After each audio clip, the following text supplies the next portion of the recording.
Chapter 31. At that time, declares the Lord, I will be the God of all the families of Israel, and they will be my people. This is what the Lord says. The people who survive the sword will find favor in the wilderness. I will come to give rest to Israel. The Lord appeared to us in the past, saying, I have loved you with an everlasting love. I have drawn you with unfailing kindness. I will build you up again, and you, virgin Israel, will be rebuilt. Again you will take up your timbrels, and go out to dance with the joyful. Again you will plant vineyards on the hills of Samaria. The farmers will plant them and enjoy their fruit. There will be a day when watchmen cry out on the hills of Ephraim, Come, let us go up to Zion, to the Lord our God. This is what the Lord says. Sing with joy for Jacob. Shout for the foremost of the nations. Make your praises heard and say, Lord, save your people, the remnant of Israel. See, I will bring them from the land of the north and gather them from the ends of the earth.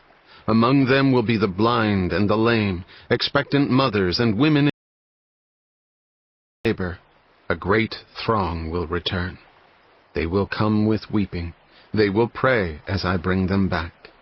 I will lead them beside streams of water on a level path where they will not stumble, because I am Israel's father, and Ephraim is my firstborn son.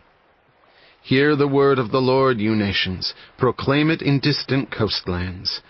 He who scattered Israel will gather them and will watch over his flock like a shepherd.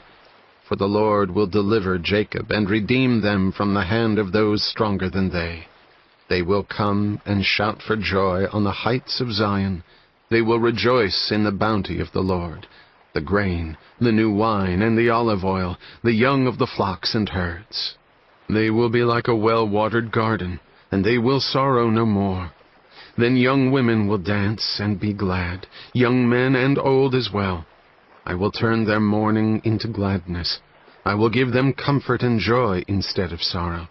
I will satisfy the priests with abundance, and my people will be filled with my bounty, declares the Lord.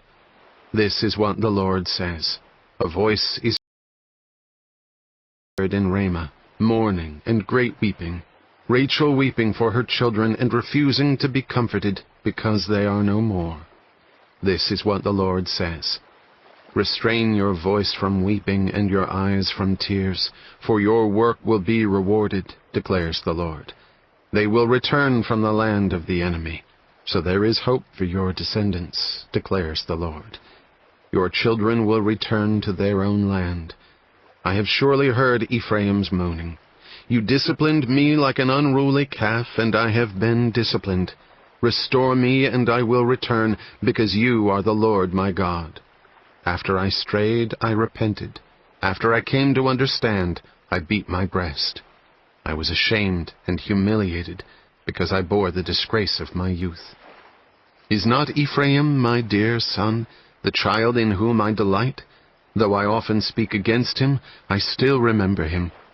Therefore my heart yearns for him. I have great compassion for him, declares the Lord. Set up road signs. Put up guideposts. Take note of the highway, the road that you take. Return, virgin Israel. Return to your towns. How long will you wander, unfaithful daughter Israel? The Lord will create a new thing on earth. The woman will return to the man. This is what the Lord Almighty, the God of Israel, says. When I bring them back from captivity, the people in the land of Judah and in its towns will once again use these words. The Lord bless you, you prosperous city, you sacred mountain. People will live together in Judah and all its towns, farmers and those who move about with their flocks. I will refresh the weary and satisfy the faint.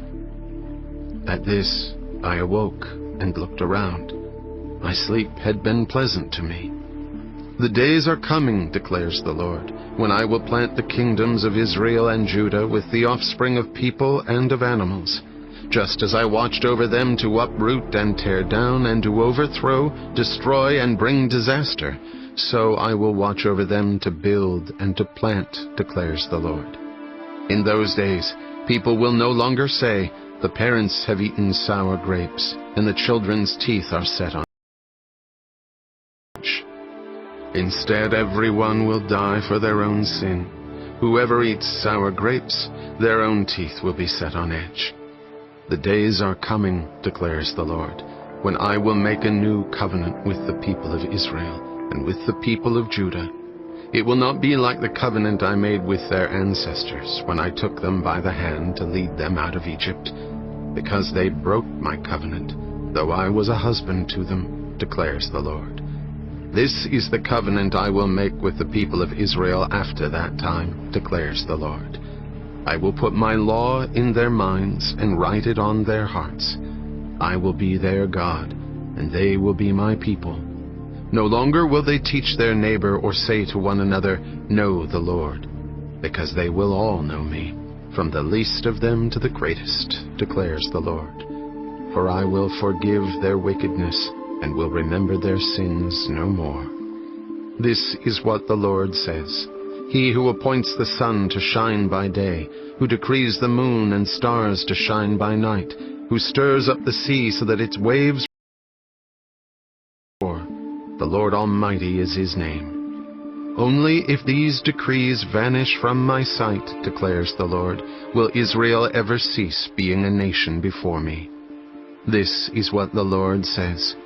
Only if the heavens above can be measured, and the foundations of the earth below be searched out, will I reject all the descendants of Israel, because of all they have done, declares the Lord.